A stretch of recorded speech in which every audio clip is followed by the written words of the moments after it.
Mes chers amis, en ce vendredi saint, c'est le récit de la Passion dans l'évangile de Jean qui nous est donné à entendre,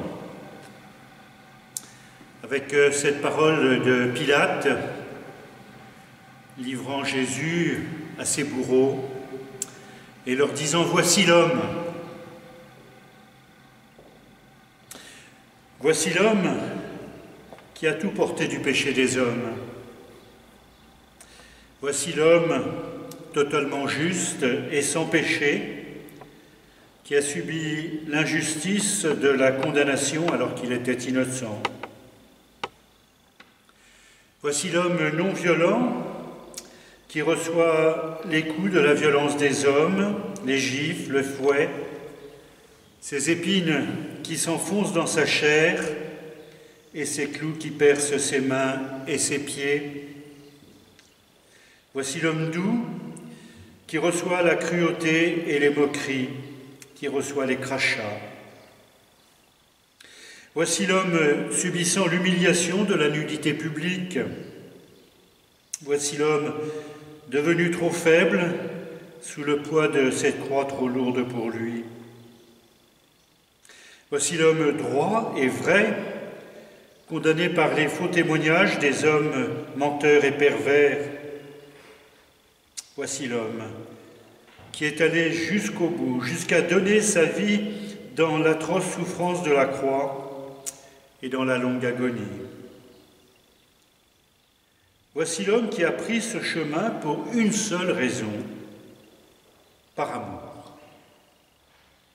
Voici l'homme qui aime tellement, sans réserve, sans limite, l'homme qui conduit l'humanité au sommet de l'amour. Et voilà que du sommet de la croix jaillissent déjà les prémices des sacrements. Ce pardon offert à l'humanité entière, Père, pardonne-leur. Déjà, ce don de l'Esprit, lorsqu'il remit l'Esprit, préparant le don en plénitude de la Pentecôte,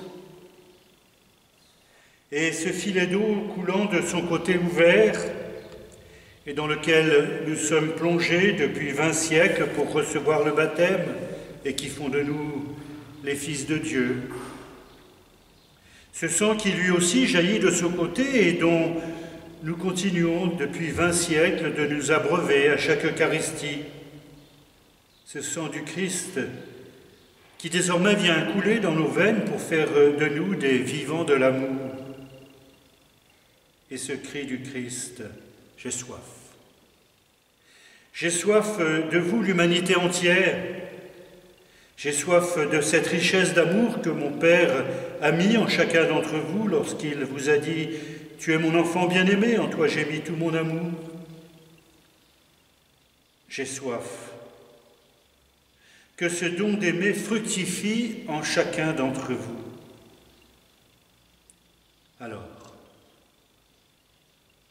Alors c'est forcément aujourd'hui le silence qui s'impose à nous, devant cette croix, devant cet homme en croix, Jésus, notre frère, mais aussi le Christ, le Fils de Dieu, le Sauveur du monde, le Roi des Juifs.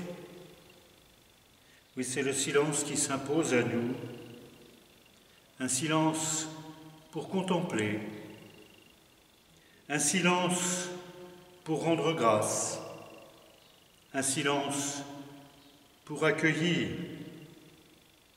un silence pour ne pas rougir de la mort de notre Seigneur, mais au contraire y mettre toute notre confiance et y trouver notre gloire, comme nous le dit saint Augustin.